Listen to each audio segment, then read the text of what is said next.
저는 약간 뭔가를 먹을 때 안전성을 좀 추구하는 편입니다. 그러니까 새로운 것을 도전하기보단 잘 알고 익숙한 맛을 좀 많이 먹습니다. 그래서 흔히 말하는 먹는 것만 먹는 타입입니다. 뭔가 새로운 걸 도전하고 맛집을 탐방한다든지 저는 이런 걸 전혀 하지 않습니다. 제가 자주 가는 단골집, 짜장면이 먹고 싶다면 짜장면 단골집으로 가고, 양식이 먹고 싶다면 제가 애용하는 그런 단골집만 가는 그런 것 같은데, 이게 먹는 것뿐만 아니라 삶의 전반적인 부분을 봐도요, 익숙한 곳만 가는 것을 굉장히 선호합니다. 그래서 저는 미용실도 지금 한 7, 8년째 같은 곳만 다니는 것 같은데, 그러니까 미용실도 그렇고 옷도 꽂히는 브랜드만 있습니다. 이 브랜드에 꽂혔다 그러면 그 브랜드만 5년, 10년 주구장창 사서 모으고 약간 그런 타입인데, 그런 제가 이제 뭔가 새로운 것에 도전한다라고 했을 때는 어 괜찮은 것 같은데 라고 이제 접근하는 것이 딱 두 가지 분야가 있는데요. 첫 번째는 운동입니다. 제가 운동을 워낙 좋아하다 보니까 운동의 어떤 종목을 가리지 않고 그냥 한번 해볼까 이런 거에 대해서 굉장히 거부감이 없고 도전이 좀 약간 잘 되는 타입인데, 또 하나는 의외로 여행입니다.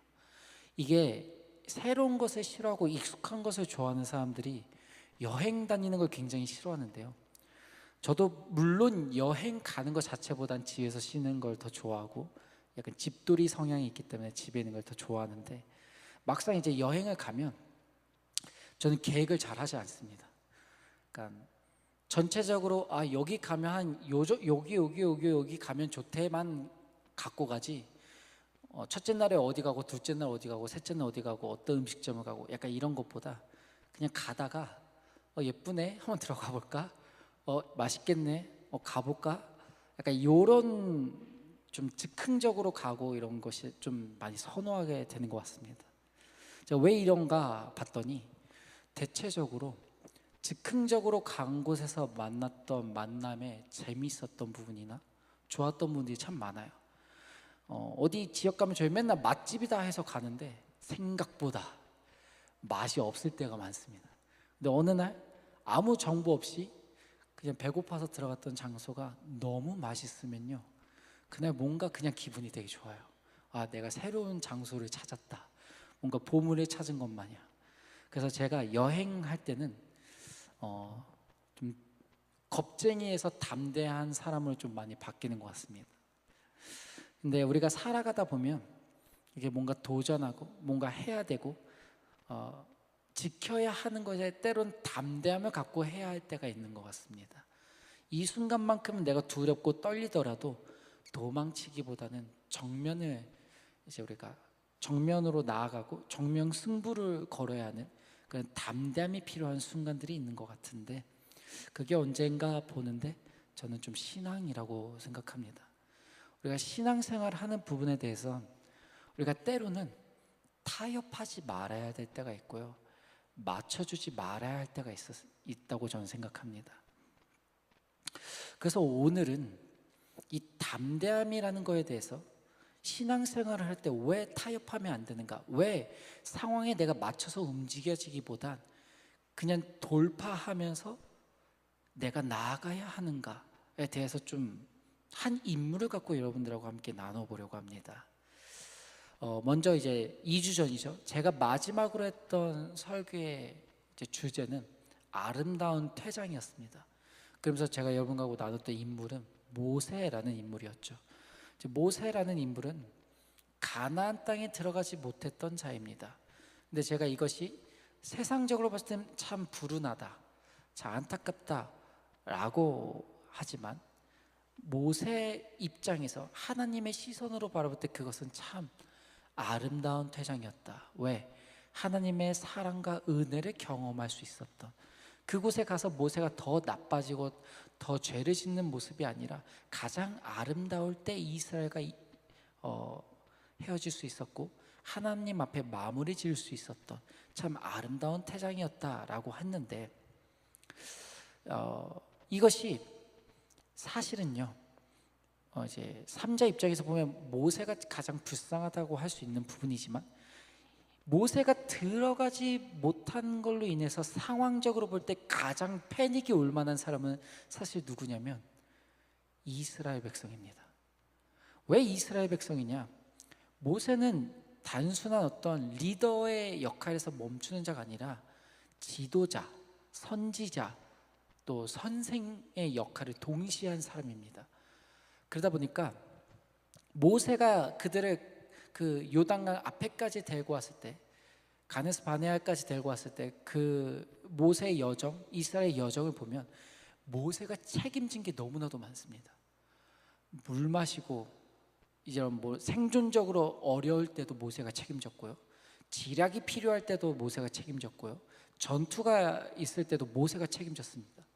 그러니까 실제로 가나안 땅에 들어가지 못하면 제일 불쌍한 건 모세다, 제일 힘들 건 모세다라고 생각하지만 사실 모세가 가나안 땅에 들어가지 못함으로 인해서 패닉에 빠질 수 있는 가장 중심적인 요인들은, 중심적인 핵심 인물들은 이스라엘 백성이라는 겁니다.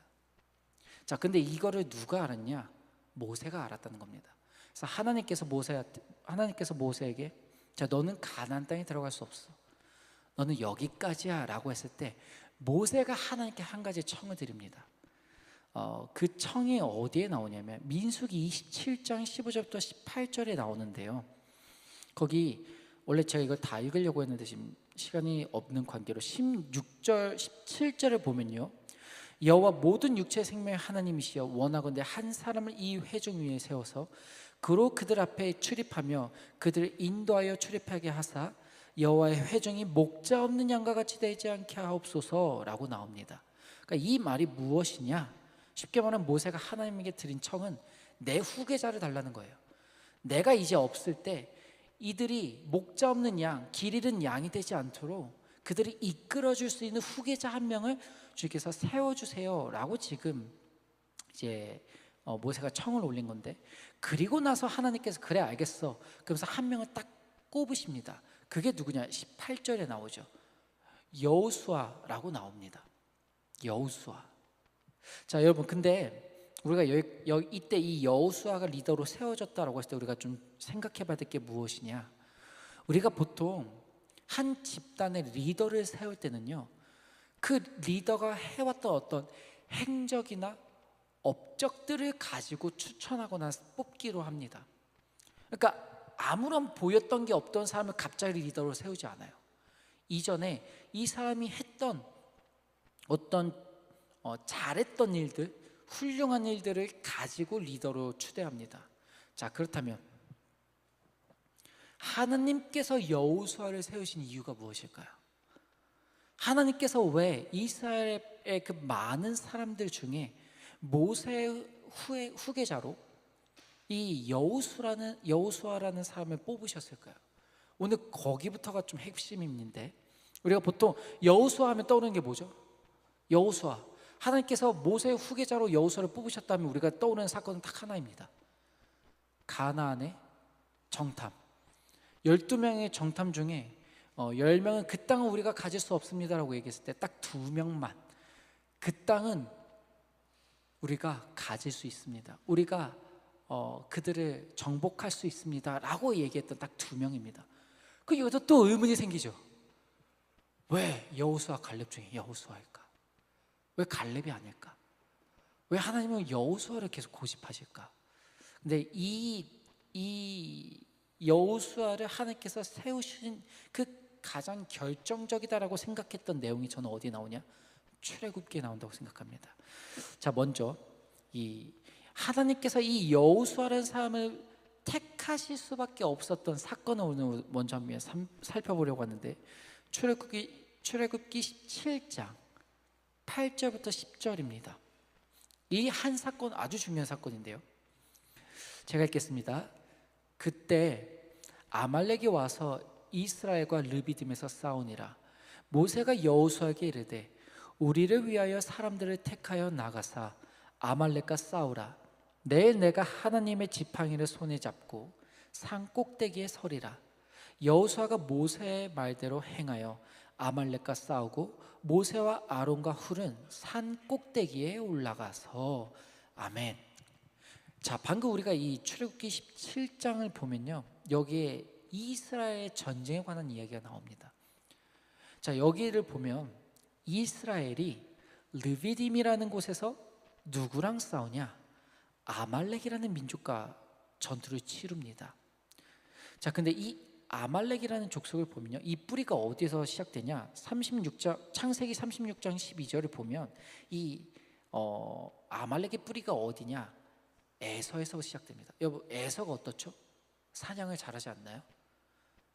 우리 야곱과에서 했을 때 에서는 어떤 사람이냐?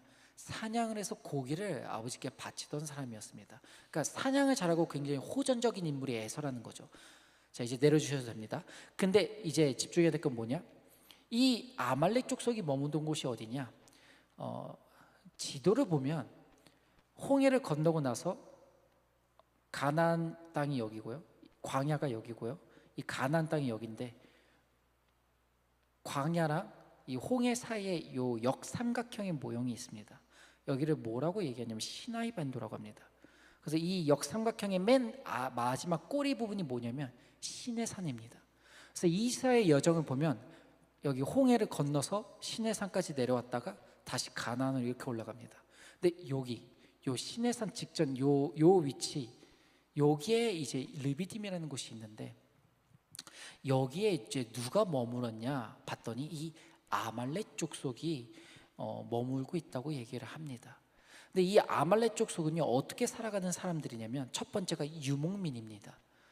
돌아다니면서 이제 가축들을 기르는 민족인데, 또 하나 그들이 그 광야라는 척박한 그 땅에서 살아가는 또 하나의 생활 방식이 있는데, 그것이 무엇이냐? 신명기를 보면 이 사람들이 어떻게 살아가는지 정확하게 봅니다. 신명기 25장 17절부터 18절인데, 거기서 보면 지금 이 아말렉과의 전투를 다시 한번 모세가 언급합니다. 그때 18절에 뭐라고 나오냐? 내 뒤에 떨어진 약한 자들을 쳤다고 나옵니다. 그러니까 이 르비딤에서 아말렉과 이스라엘이 전투를 치르는데, 그때 아말렉이 취한 전투가 뭐냐면 뒤에서 약탈하거나 기습을 하는 자라는 겁니다. 그러니까 이 아말렉이라는 사람들의 두 번째 생활 방식이 무엇이냐면 전투 집단입니다. 남들 것을 뺏고 취하는 거에 굉장히 특화된 민족이라는 것이죠. 그러니까 에서의 후예라고 생각하면요, 꽤 그럴싸합니다. 활을 잘 쏘거나 뭐 전투를 잘한다거나 말을 잘 탄다거나 뭔가 그럴 수 있을 것 같아요. 자, 근데 그런 아말렉과 싸워야 하는 이스라엘의 사람들은 어떨까요? 제가 이 이스라엘 백성을 생각해 봤는데 이렇습니다. 430년 동안 애굽에서 종살이한 사람, 전쟁 경험은 없어요. 그래서 군사적 훈련도 받아본 적이 없습니다. 그리고 제대로 된 무기도 없는 사람들입니다. 마지막, 이 광야 생활을 하면서요, 굉장히 지쳐있고 배고픈 상태인데, 심지어 17장 1절부터 7절을 보면 이 이스라엘 백성의 상태가 나오는데 물이 없어서 목마르다라고 하는 내용이 나옵니다. 그러니까 이 사람들이 지금 어떤 상황이냐? 목까지 마른, 마실 물도 없는 그런 상황인 것입니다. 그래서 아말렉과 이스라엘의 그 전투의 양상을 보면 어떤가? 프로 격투기 선수대, 컨디션이 굉장히 좋지 못한 일반인, 이 둘이 지금 이제 싸워야 하는 상황인 것입니다. 자, 우리가 알고 있는 이 상식선에서 이 아말렉과의 전쟁을 보면 어떻게 되는가? 이건 반드시 져야 하는 전투입니다. 필패해야 하는 전투입니다. 자, 그런데 이 상황에서 모세가 여호수아에게 내린 그 명령이 무엇이냐? 출애굽기 17장 9절 상반절입니다. 모세가 여호수아에게 이르되 우리를 위하여 사람들을 택하여 나가서 아말렉과 싸우라. 여러분, 여호수아는 뭐 싸워봤습니까? 뭐 그럼 여호수아랑 나가서 싸울 사람들은 뭐 좋은 무기가 있습니까? 없다라는 거예요. 근데 모세가 여호수아한테 내린 명령은 뭐냐? 너 나가서 좀 싸울래? 입니다. 상황적으로 보면 이건 그냥 여호수아한테 나가서 죽으라는 겁니다. 그냥 몸으로 방패하라는 겁니다. 이스라엘 백성들이 도망치거나 좀 숨을 수 있기 위해서 그냥 나가서 몸으로 방패를 떼우라는 거죠. 자, 근데 여기서 더 놀라운 건 뭐냐? 모세의 명령을 들은 여호수아의 태도입니다. 출애굽기 17장 10절 상반절입니다. 여호수아가 모세의 말대로 행하여 아말렉과 싸우고. 여러분, 모세도 바로왕 앞에 나아갈 때 하나님 제가 어떻게 합니까? 하나님 저 말도 못하고요, 저 능력도 없는 자입니다 라고 했던 게 모세인데, 여호수아는요, 모세가 저기 저 군대에 나가서 너가 싸우라 라고 했을 때요, 하나의 대꾸도 없습니다. 이래서 뭐 저래서 이런 게 없고, 네 알겠습니다 하고 나간 거예요. 근데 이 전투 어떻게 되는지 아십니까? 승리합니다. 근데 이 승리에 의해서 우리가 아주 잘 알고 있는 유명한 말이 여기서 나옵니다. 제가 이 말하면 여러분, 아, 그 전투구였구나 라고 하실 텐데, 여호와 니시, 그렇습니다. 여호와 니시, 여호와는 나의 깃발이다. 여러분, 여기에 숨겨진 뜻이 하나 더 있습니다. 여호와는 나의 승리다. 이 전투에서 중요한 건요, 이겼다가 아닙니다. 어떻게 전쟁이 이루어지는가입니다. 여호수아는 여기서 한 가지의 마법의 공식을 발견하는데, 그것이 무엇이냐? 전쟁은 하나님께 있다입니다. 전쟁은 내가 하는 게 아니구나. 전쟁은 하나님이 하는 거구나. 여러분, 이 사실을 알았기 때문에요, 후에 이제 12명의 정탐꾼을 보냅니다. 그랬는데 거기서 여호수아는 뭐라고 하냐? 할 수 있습니다. 가지고 올 수 있습니다. 우리가 이길 수 있습니다. 여러분, 이게 민수기 14장 8절부터 9절에 나오는데요, 제가 이거를 보면 와, 이 사람은 이미 승리했다라는 게 몸에 있구나. 그러니까 그 사람들이 어떠한 사람인지가 중요한 게 아니라 이미 우린 이겼다, 이게 있습니다. 여호와께서 우리를 기뻐하시면 우리를 그 땅으로 인도하여 들이시고 그 땅을 우리에게 주시리라. 이는 과연 젖과 꿀이 흐르는 땅이니라. 다만 여호와를 거역하지는 말라. 또 그 땅 백성을 두려워하지 말라. 그들은 우리의 먹이라. 그들의 보호자는 그들에게서 떠났고 여호와는 우리와 함께 하시느니라. 그들을 두려워하지 말라 하나. 여러분, 여기서 여호수아는 사람을 얘기하지 않습니다. 8절의 시작부터 보면은 가서 우리가 뭐 기술적으로 우리 계속 애굽에서 이겨왔잖아, 이 말이 없고요. 뭐라고 시작하냐면 여호와께서 우리를 기뻐하시면 이래요. 여호와께서 보시기에 우리가 합당한 사람이라면 그 땅 하나님께서 들이실 거야. 그리고 우리가 하나님 앞에 거역하잖아. 그래서 그 백성들이 그래서 두려워하잖아. 그러면 우리가 걔네한테 먹히는 거지. 걱정하지 마. 하나님이 우리와 함께인데 왜 두려워해? 그러니까 이 여호수아라는 인물 자체는 이미 하나님으로부터 무장이 된 사람입니다. 와, 제가 이걸 보고 이 여호수아라는 사람의 믿음이 보였습니다. 12명의 정탐꾼 중에 10명은요 어떤 이 아말렉 전투를 경험하지 않은 사람일까요? 아니요, 경험했죠. 12명의 정탐꾼 모두가 아말렉과 전투를 분명 경험했을 겁니다.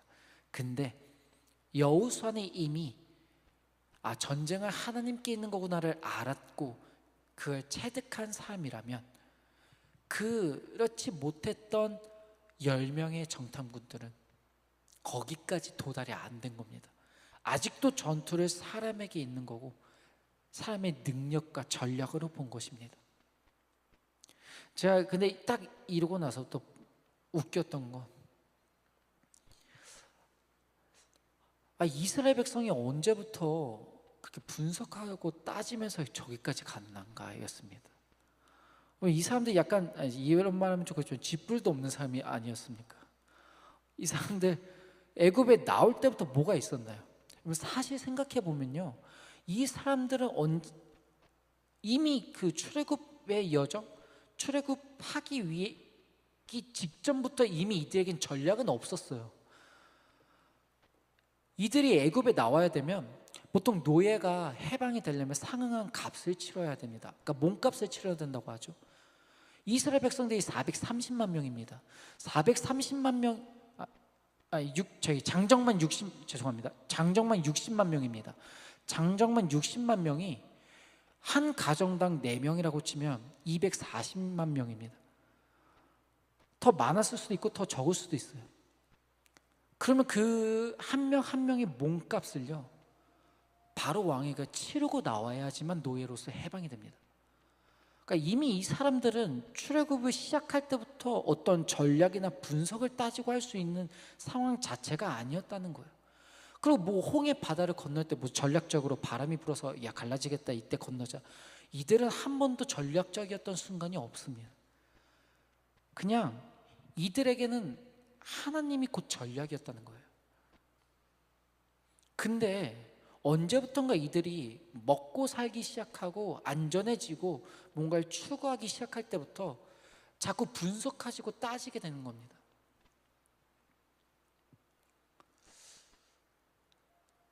근데 참 더 재밌는 건 그들이 뭔가 이제 분석하고 따지고 머리로 판단할 때부터 어떻게 되는가? 그들은요 광야에서 40년 동안 살고 가나안 땅에 들어가지 못하게 됩니다. 차라리 따지지 않고 가라고 할 때 가는 이스라엘 백성일 때 더 많은 기적이 있었고요. 아 이제 우리가 들어가서 싸울 수 없다, 아 우린 여기까지가 끝이니 라고 그들이 말했던 그때부터 그들은 하나님을 경험하지 못하고 죽는 자가 되었다는 겁니다. 오늘 말씀은요 하나님 앞에서 자신의 머리를 내세우는 자와 하나님 앞에서 담대하게 나가는 자의 차이를 정말 극명하게 보여줍니다. 저는 그래서 가끔 신앙생활 할 때 중요한 말 중에 뭐가 있을까라고 한다면 무식하면 용감하다라는 말, 신앙인들에게 정말 중요한 덕목이라고 생각합니다. 진짜로 좀 무식하게 하나님 앞에 자기를 내던질 때가 좀 필요합니다. 너무 어느 순간부터 하나님 앞에 타협을 봅니다. 이렇게 해주시면 이렇게 할게요, 하나님이 보여주시면 믿을게요. 전제가 틀렸죠. 먼저 믿음을 갖고 나가야 볼 수가 있는 건데 자꾸 보여줘야 나가겠다는 것이 우리의 마음속에 있다 보니 거기까지가 나아가기가 힘들어지는 것 같습니다. 전 그래서 오늘 말씀에서 이 여호수아라는 인물을 갖고 우리가 좀 집중해서 깨닫고 느꼈으면 하는 바는 전략은 하나님이다. 내 전략은 하나님이고 전쟁은 하나님께 있다. 전 이 여호수아의 이 믿음과 이 마음을 우리가 좀 배워야 한다고 생각합니다. 사실 이 여호수아가 채택되는 것도 그렇지만 채택되고 나서도 힘든 상황입니다. 여러분 모세 후예가 된다는 건 못해도 모세만큼은 해야 된다는 건데요, 모세는 지도자로서 말고도 많은 영적인 것을 보이는 자였습니다. 그러니까 기적과 이적을 보이는 자였다는 거죠. 그러니까 여호수아가 그 모세의 자리에 있는 순간부터 그렇게 해야 하는 겁니다. 그러니까 잘해야 본전이고 못하면 그냥 손가락질 받고 질타를 받는 거예요. 근데 여러분 그거 아십니까? 여호수아가 가장 처음에 후계자로 임명받고 나서 그의 첫 임무가 뭐냐면 가나안 땅에 들어가는 겁니다. 근데 가나안 땅에 들어가기 위해서 어떤 강을 건너야 되는데 그것이 무엇이냐면 요단강입니다. 근데 이들이 참 불운하게 요단강을 건너는 그 시기를 역사적으로 또 이 성경에 나와 있는 단어를 갖고 추론해서 보면 언제냐면 우기일 때입니다. 비가 진짜 많이 내릴 때. 이 팔레스타인 지역은 비가 많이 내릴 때는 정말 많이 내리거든요. 그래서 이 요단강이 지금도 비가 많이 오면 3, 4m 정도까지 물이 찬다고 합니다. 그때는 최소가 3, 4m인 겁니다. 그들이 건너가야 하는 요단강의 높이가, 게다가 물살도 얼마나 셀까요? 그래서 제 생각이지만 막상 이제 리더가 되니까 저 사람 전투적인 두려움 말고도 이제 자연의 재해 앞에서 뚫고 가야 하는 그 상황에서 여호수아도 약간의 두려움이 있었을 것 같아요.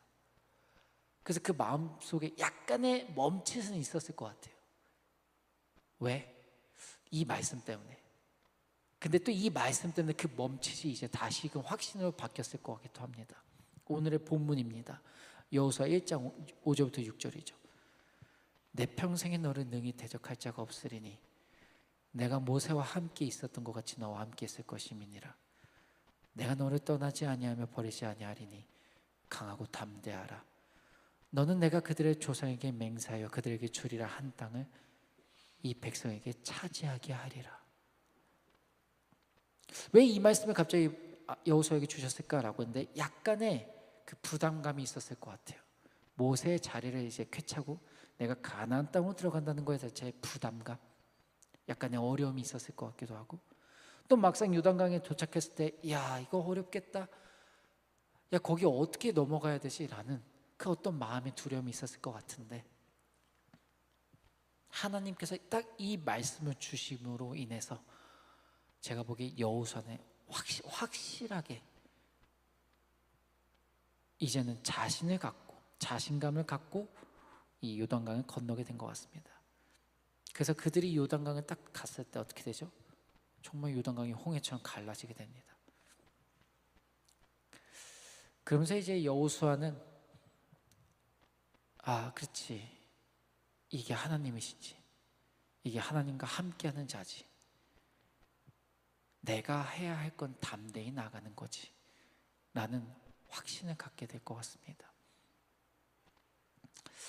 그래서 저는 담대한 자만이 하나님의 음성을 듣는 것 같고요, 담대한 자만이 하나님의 행하심을 경험하는 것 같습니다. 자, 이제 오늘 말씀의 결론입니다. 가끔씩 이제 유튜브를 보면 제가 주로 보는 유튜브 중에 하나가 스포츠입니다. 제가 또 운동 선수들의 이런 걸 보는 걸 좋아해서 보는데, 인터뷰들도 잘 찾아보는데 그 선수들의 인터뷰를 들어보면요, 이제 각 영역에 탑을 찍었던 그 인터뷰들을 보면 실제로 이 프로 세계에 들어가면 선수들 사이에서의 실력 차이는 그렇게 크지 않다고 합니다. 왜냐하면 이미 프로에 들어오기까지가 어렵기 때문에, 프로로 들어왔다는 건 이미 이 사람이 능력은 어나더 레벨이다 라는 것이 증명되었다고 해요. 근데 웃긴 건 그 프로 안에서는 1류와 2류와 3류는 나뉜다고 합니다. 어떻게 나뉘는가 보았더니 그 1류와 2류의 차이는요 어마어마할 것이라 보이지만 사실은 그 한 끗의 차이라고 합니다. 정말 별거 없는 그 한 끗의 차이로요 프로 안에서도 1류와 2류가 나뉜다고 합니다.